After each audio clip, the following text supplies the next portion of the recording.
कि चारों चुड़ैल रंपा, चंपा, डंका, लंका उसके पैर पकड़कर कह रही थी। यमरानी हमें माफ कर दीजिए, हमसे बहुत बड़ी भूल हो गई, कृपा करके हमें एक मौका दीजिए। हाँ यमरानी, हम ऐसे तिल तिल करके मरना नहीं चाहते, सिर्फ एक मौका दे दीजिए।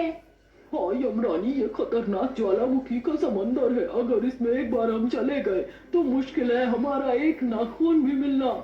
अब डर का एहसास हो रहा है, पर जब तुम लोगों को पीड़ित कर रही थी, उन्हें परेशान कर रही थी, तब ऐसा कुछ नहीं सोचा।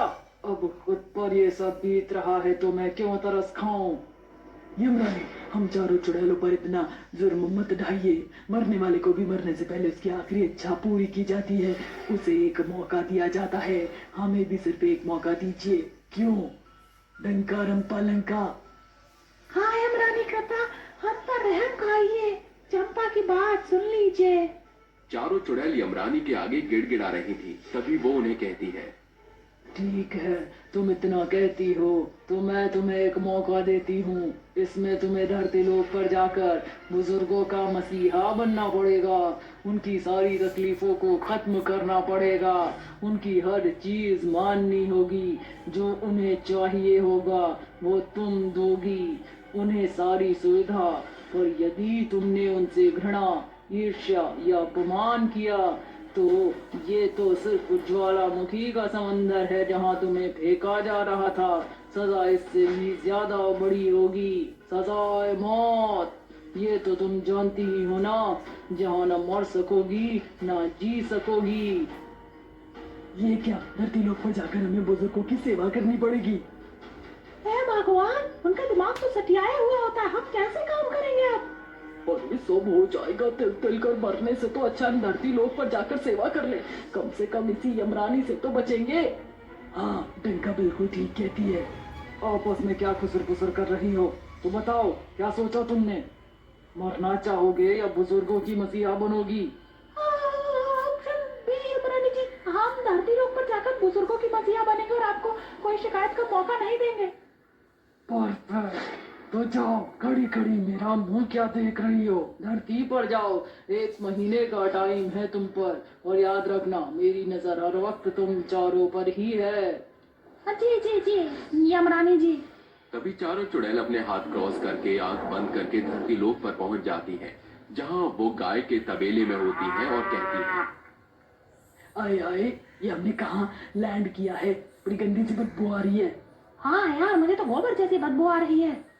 वो तो आएगी ही, क्योंकि हम गंदे गंदे बदबूदार गोबर में जो खड़े हैं। सड़ा दिया बिल्कुल मुझे। किसके दिमाग में गोबर है, जिसने गोबर के बारे में सोचा, तभी हम यहाँ पर पहुंचे हैं। मैं तो नहीं हूँ। मैं भी नहीं हूँ। गाइस वो मैं हूँ। दरअसल मुझे पेट में बहुत दर्द हो रहा था, तो मुझे हल्का होने जाना था। अब क्या गाय के तबेले में हल्की होगी? चल कहीं और। अब यार, यहाँ सूंघने से धर्म भ्रष्ट कब से होने लग गया? अरे उसके कहने का मतलब है तूने हमारा मूड ऑफ कर दिया। जानती है ना, यमरानी की निगाह हम पर ही टिकी है, हमें बुजुर्गों के पास जाना होगा। चलो चलो, पैर भी साफ करने हैं। ये कहते ही चुड़ैलें अपना पैर साफ करती हैं और चंपा चुड़ैल हल्की होकर आ जाती है, जिसके बाद चारों चुड़ैल सड़क पर बुजुर्गों को ढूंढती हैं। तभी उन्हें एक बेकार हालत में परेशान बुजुर्ग मिलता है, जिसका एक हाथ टेढ़ा था। तभी चारों चुड़ैल अपना भेष बदलकर उसके पास जाकर कहती हैं। बाबा, क्या हुआ आपको? आपका हाथ कब से टेढ़ा हुआ है? आप बहुत परेशान हैं? अरे बेटी, बहुत परेशान हूँ। एक दिन और भूखा रहा तो मर जाऊंगा। ठंड भी लग रही है, कोई नहीं है मेरा। आपके पास से तो बदबू भी आ रही है, कब से नहीं नहाए आप? बेटा, 2 महीने से सड़क पर पड़ा हूँ, कचरे में से खाना खाता हूँ। मिल जाता है तो ठीक है, वरना खाली पानी पीता हूँ। कुत्ते बिल्लियों से छीन कर खाना खाता हूँ। क्या आपके साथ इतना कुछ हो गया? चारों की आंखों से आंसू आने लगते हैं। चंपा चुड़ैल जादू से व्हील चेयर पर उन्हें बिठाती है और लंका चुड़ैल जादू से एक खाली जगह पर वृद्धाश्रम बनाती है, जहां उनके सुख सुविधा की हर चीज थी। तभी 2 चुड़ैल उनके कपड़े की शॉपिंग करती हैं। 2 चुड़ैल उन्हें नहला देती हैं और जादू से लाई कपड़े उन्हें पहना देती हैं। फिर लंका चुड़ैल जादू से उनका खाना लाती है और अपने हाथ से खाना खिला देती है और कहती है। बाबा आपने ठीक से तो खाया ना, और चाहिए? बेटा, तुमने मेरी बहुत मदद की और भरपेट खाना भी खिलाया। आखिर कौन हो तुम? तुम्हें जादू भी आता है? बाबा बस आप ये जान लीजिए कि हम अपनी गलती सुधारने आए हैं यमलोक से। आपको कुछ भी चाहिए तो हमें बताना। ये कमरा आपसे आपका ही है। डंका चुड़ैल मेरा मतलब ये डंका यही रहेगी हमेशा। शुक्रिया बच्चों, भगवान करे तुम्हें जो चाहिए मिल जाए। बाबा हम तीनों आते हैं, हमें और भी लोगों की मदद करनी है। ऐसा कहकर तीनों चुड़ैल बाहर जाती हैं, जहां उन्हें बूढ़े दंपत्ति सरोज और हरिया रोते हुए भीख मांगते हुए दिखते हैं और वो कहते हैं, अरे बेटा, कोई तो मदद करो हमारी, कुछ खाने को दे दो। अम्मा बाबा आप यहाँ ऐसे कैसे, आपका घर कहाँ है? बेटा हमारा घर नहीं है, हमारे बहू बेटे ने हमें घर से बेघर कर दिया। पर ऐसा कैसे हो सकता है, वो आपके साथ?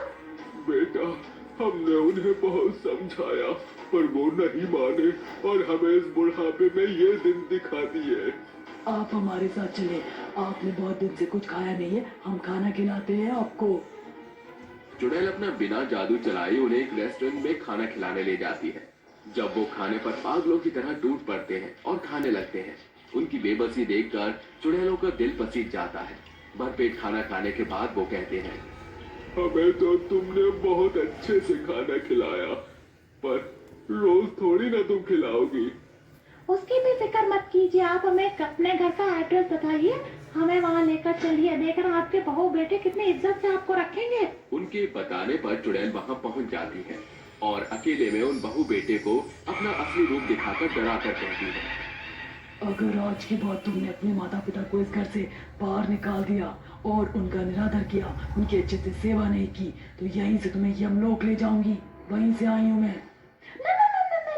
नहीं आप हम दोनों वादा करते हैं दोबारा फिर कभी ऐसा नहीं करेंगे। मम्मी जी पापा जी का अच्छे से ख्याल रखेंगे। और हाँ, मेरे बारे में किसी को बताया तो अंजाम बहुत बुरा होगा।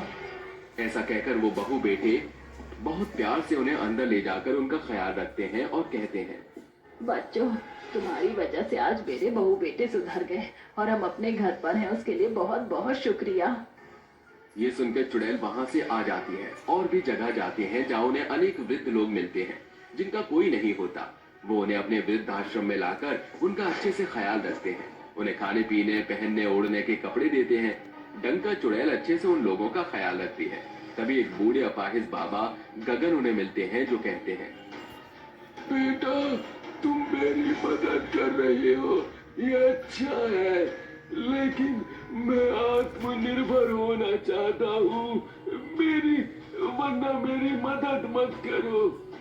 अरे नहीं नहीं बाबा, आप ऐसा क्यों कहते हैं? अगर आप आत्मनिर्भर होना चाहते हैं तो हम आपको इस व्हील चेयर में एक छोटे से दुकान लगा देते हैं जिसमें आप इसे कहीं भी चला कर ले जा सकते हैं और इस पर सामान लगाकर बेच भी सकते हैं। रंपा जरा लेकर आ दुकान वाली व्हील चेयर। उसकी बात सुनकर रंपा चुड़ैल एक कोने में जाकर जादू से वैसी चेयर लेकर आती है और उन बाबा को उन पर बिठा देती है। तभी एक आदमी उससे सामान मांगता है। अरे अंकल, जरा ये 5 टॉफी देना। हाँ हाँ लो, 5 रुपए की है। अरे वाह बाबा, आपकी तो बोनी भी हो गई। अब मैं आपको रहने की जगह भी दिखा देती हूँ, हमारा वृद्धाश्रम है, वहाँ आपके कई दोस्त भी बनेंगे, आप आराम से रह सकते हैं, वो हर चीज की सुविधा है और आप इस व्हील चेयर की सहायता से बाहर आकर सामान भी बेच सकते हैं।